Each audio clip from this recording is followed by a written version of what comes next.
Ladies and gentlemen, the January 6th committee is talking about bringing up criminal charges on Donald Trump.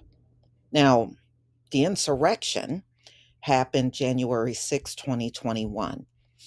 We are nearly going into 2 years after the insurrection, and they haven't done anything to Donald Trump. And Donald Trump is like Teflon John up in here. It seems that no matter what he does, there's no consequences. But we've always seen a reluctance when people look like them.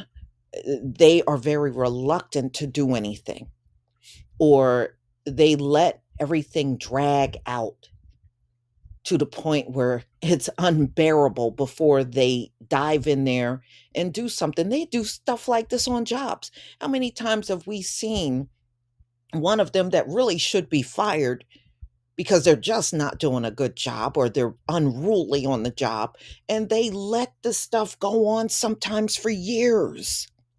And then they'll sit in your face and use excuses. Well, they got a family. Well, a lot of these other people in here got families too. But it's never taken into consideration unless the person looks like you. So we know that's a bunch of BS. But with Donald Trump has gotten away with countless things up in here. So it's just hard for me to believe that you're going to do anything, even with a committee in place. It's hard for me to believe that you're going to do anything. At this point, I would have to see it to believe it. I'm going to go ahead and play this video from The Hill. The committee believes that more than sufficient evidence exists for a criminal referral of former President Trump for assisting or aiding and comforting those at the Capitol who engaged in a violent attack on the United States.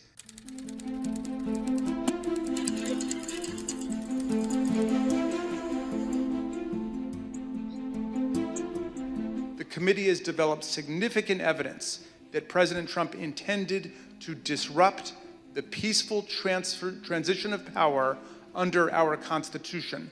The President has an affirmative and primary constitutional duty to act to take care that the laws be faithfully executed.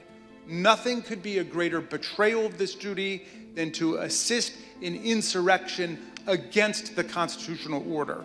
After Attorney General Barr's resignation, President Trump requested that the acting leadership of the department, Jeffrey Rosen and Richard Donahue, quote, "just say the election was corrupt and leave the rest to me and the Republican congressman." In other words, just tell a small lie to put the facade of legitimacy on this lie, and the Republican congressman and I can distort and destroy and create doubt all ourselves. It's of the utmost importance that our Department of Justice operates as a fair and neutral body that enforces our federal laws without fear or without favor. It is this critical function that President Trump sought to corrupt, as he sought to use the Department of Justice to investigate and prosecute purported election fraud, and to help him convince the public that the election was stolen. President Trump lit the flame. He poured gasoline on the fire and sat by in the White House dining room for hours watching the fire burn. And today, he still continues to fan those flames. That was his extreme dereliction of duty. No man who would behave that way at that moment in time can ever serve in any position of authority in our nation again.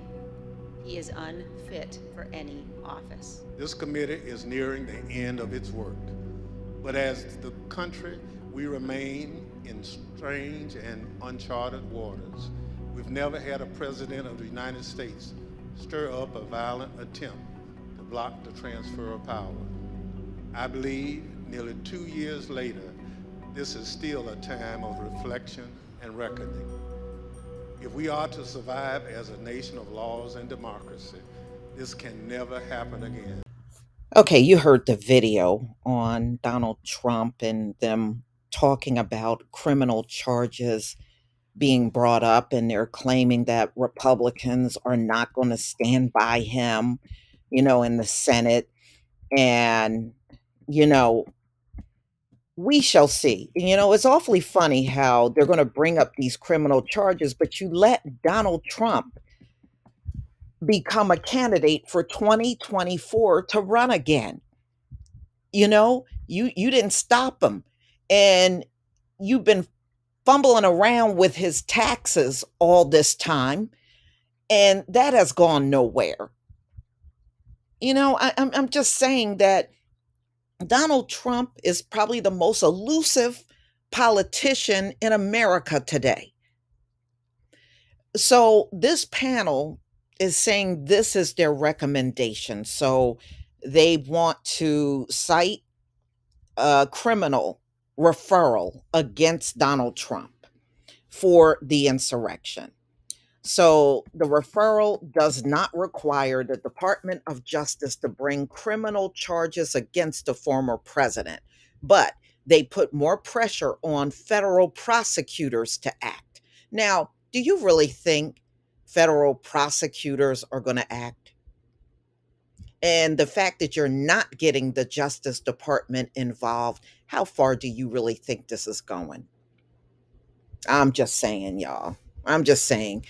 I think this is all fluff at the end of the day.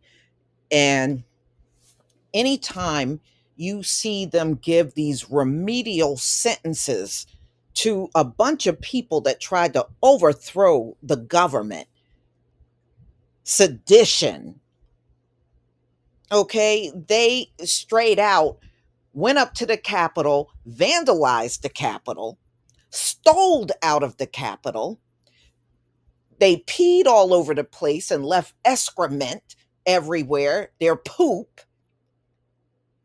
And you gave them sentences like 1 week in jail, 2 weeks in jail, 90 days in jail. I mean, when you see that happen, how hard do you think they're going on Donald Trump? No, those folks should have gotten years behind bars, not weeks. But that's what you gave them. You tried to give them the tiniest possible sentence you could give. The longest sentence I've heard so far is 5 years. That's it. But all of the other sentences, the vast majority of them was just a few weeks here and a few weeks there. For trying to overthrow the government, that's what they got. But now the same people that gave out, wasn't it prosecutors that gave out those sentences? But now I'm supposed to believe these prosecutors are going to come down heavy-handed on Donald Trump? I don't think so. But y'all can let me know in the comment section. But I just think this is another bunch of chatter and talk that's going to amount to nothing. Just like the sentences we have seen, it literally amounted to nothing for these people. It was no big consequence for them to sit in a jail for a couple of weeks or a few days. That's not, how is that going to make somebody accountable or responsible with some little teeny tiny sentence? So you now want me to believe those same prosecutors that gave these tiny sentences are going to go hard on Donald Trump? Give me a break. Nobody should believe that. No one. Please leave your comment and subscribe. Don't forget to hit on the notification bell, and I'll see you on the next video. Peace, family.